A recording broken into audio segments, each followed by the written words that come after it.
Hello everybody.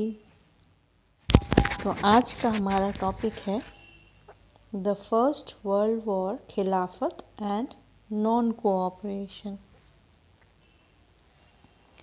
India एक ऐसा देश है जहाँ different traditions, different culture, values, language, खास क्रीड के लोग रहते हैं। फिर भी लोग यहाँ एकजुट होकर रहते हैं।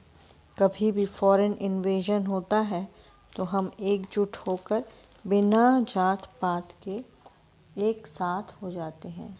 तो सुनते और जानते हैं भारत में ये सब कैसे हुआ। एक ऐसा देश जो अलग अलग लोगों का गुलाम रहा, जिसमें मुग़ल और ब्रिटिशर्स सर्वोच्च पर रहे। लेकिन वर्ल्ड वॉर के बाद ये चीज़ें बदल गया और इसका इन्फ्लुएंस हमारे देश पर क्या था। What was the impact of World War I on our country despite the fact that we were not direct participants of the war? तो बच्चों, जैसे कि आप लोगों को पता है कि वर्ल्ड वॉर वन जो था वो स्टार्ट हुआ था 1914 में।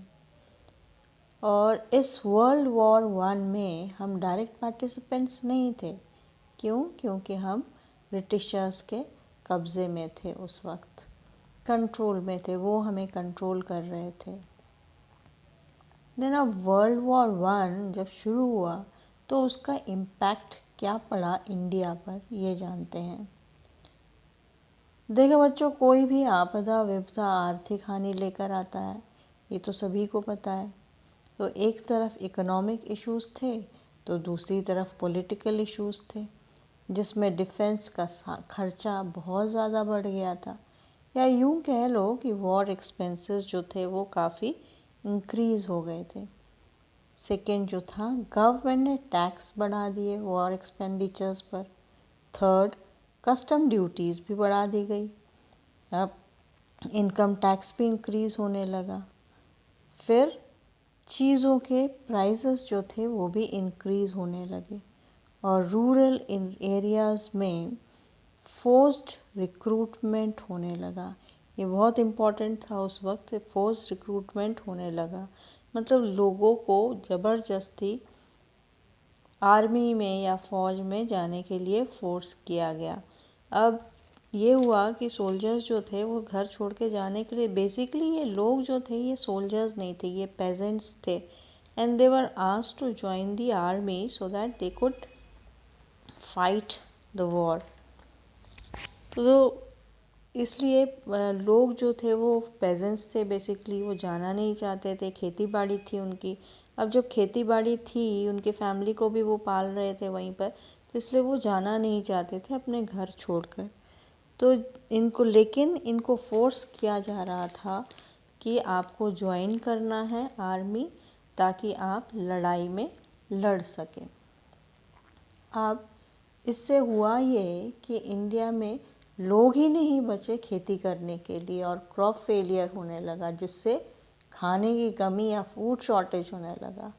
जब फूड शॉर्टेज हुआ, लोगों को खाना नहीं मिला, तो इन्फ्लुएंजा और एपिडेमिक्स फैल गई और लोग मरने लगे। फैमिन और एपिडेमिक्स की वजह से 1921 के सेंसस के मुताबिक 12 to 13 मिलियन लोग मारे गए। कैन यू इमेजिन बच्चों? 12 से 13 मिलियन लोग जो थे वो मारे गए। अब युद्ध के बाद लोगों को लगा कि सब ठीक हो जाएगा, लेकिन ऐसा कुछ भी ठीक नहीं हुआ। ये सब एक सपना था, कुछ भी अच्छा नहीं हो रहा था उस वक्त। अब इस समय होता ये है कि एक नया सितारा चमकता है। कहते हैं ना, एक आशा की रोशनी या किरण दिखती है, तो उस वक्त एक होप जागा, और वो होप के रूप में उस इंसान ने हमको देश में आगे बढ़ने के लिए या प्रोटेस्ट करने के लिए एक नया रास्ता दिखाया। और ये शख्स का नाम था महात्मा गांधी। इनकी एंट्री हुई 1915 में, जब वो साउथ अफ्रीका से वापस आए इंडिया में।